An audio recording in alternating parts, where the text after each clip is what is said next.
అందరికీ ఈరోజు చేయాల్సిన అవసరం లేని శారీ అనమాట. శారీ అంతా కూడా మనకి ఇలా మైక్రో ప్రింట్ వచ్చేసింది. అండ్ పళ్ళు బ్లౌజ్ అయితే చాలా డిఫరెంట్ అయితే వచ్చేసింది.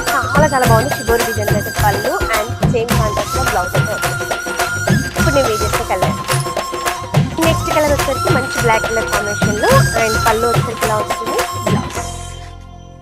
And next colour pista green అండి. డార్క్ పిస్తా గ్రీన్ షేడ్ లో అయితే వచ్చేస్తుంది పళ్ళు కాంట్రాస్ట్ లో బ్లౌజ్. నెక్స్ట్ కలర్ వచ్చేసరికి మంచి రెడ్ కలర్ కాంబినేషన్ లో అండ్ పళ్ళు వచ్చేసరికి ఈ విధంగా వస్తుంది blouse. Next colour onion pink and పళ్ళు ఇలా బ్లౌజ్. లాస్ట్ కలర్ వచ్చేసరికి మనకి స్నఫ్ కలర్ కాంబినేషన్ లో అయితే వచ్చేసింది. డిఫరెంట్ కలర్ కాంబినేషన్ లో అయితే వచ్చేసింది చూడండి.